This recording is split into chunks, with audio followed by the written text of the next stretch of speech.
In addition to the thousands of drawings and illustrations that Ernest Thompson Seton did during his lifetime that were donated to the Boy Scouts of America by his widow in the 1960s, the National Scouting Museum also has two large pieces of Seton's artwork on display. These are Triumph of the Wolves and The Pursuit.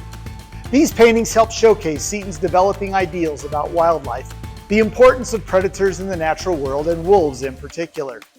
We'll learn more about these pieces of art and the artist Ernest Thompson Seton in this edition of Artifact of the Week.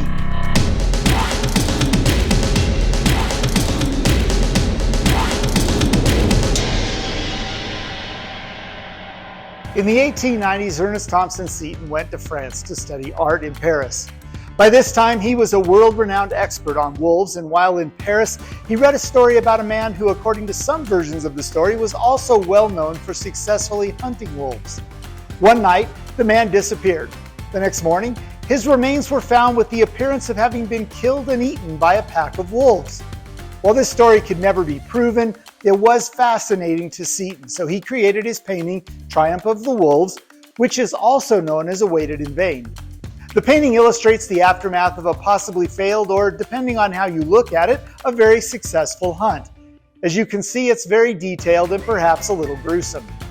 In 1892, Seton entered his painting to be shown at the Louvre's Grand Salon, one of the most prestigious art exhibitions in France at the time. However, the exhibition rejected the painting for its 1892 exhibit. Among the reasons for their rejection was the theme of the painting. The general ideology of the time focused on the supremacy and right of man to conquer and dominate the natural world, shaping nature in accordance to our will. Wolves in particular were considered to be dangerous to both livestock and human life and were regularly hunted. By the time of this painting, wolves were hunted to near extinction in France and throughout most of Western Europe. So the idea of flipping the script, nature besting man, didn't sit well with many people. It's worth noting that Seton himself seemed to fall into the man supremacy over nature camp in the years before his encounter with the famous New Mexico wolf, Lobo. The grisly nature of the details depicted in the painting also likely led to its rejection by the exhibition. Undaunted, Seton submitted Triumph of the Wolves to be shown at the Chicago's World Fair in 1893. While the World's Fair accepted the painting for display, it was not given a prominent position in the collection and was placed well above eye line towards the fringes of the exhibit. While the World's Fair was underway, Seton traveled to New York City to continue his study of art at the Art Students Academy, where in 1894 he met another then up-and-coming artist, Daniel Carter Beard. The second large work of art on display is The Pursuit, which was completed in 1895. It's a scene from a story showcasing a trapper's sled being pursued by a pack of wolves. Seton later published this story in Forest and Stream titled The Baron and the Wolves. In creating this image, Seton took great care in preparing elaborate studies of each of the 12 wolves, likely based on wolves he had sketched from the Paris Zoo. He also did several other studies to create the color scheme and the arrangement for the finished piece.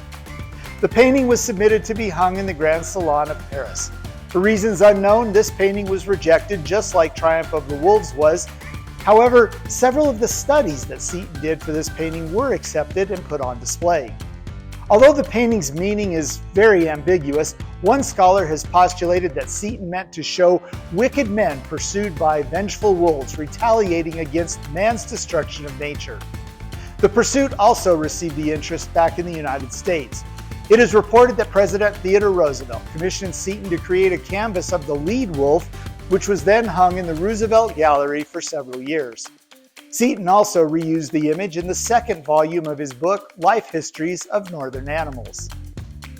Throughout his life, Seton was a prolific artist and did thousands of watercolor paintings, sketches, and ink drawings.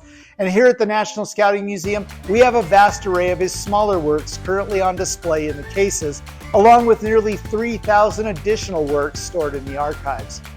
Both paintings were returned to Seton's possession, and after his death, were among the many items donated to the Boy Scouts of America by Seton's widow, Julia M. Seton. Along with the actual paintings, we also received many of the preliminary sketches Seton drew as he developed the final works. Well, that's all the time we have for this week. Join us next time as we continue to learn more about the history of the BSA through the collection of the National Scouting Museum and Artifact of the Week.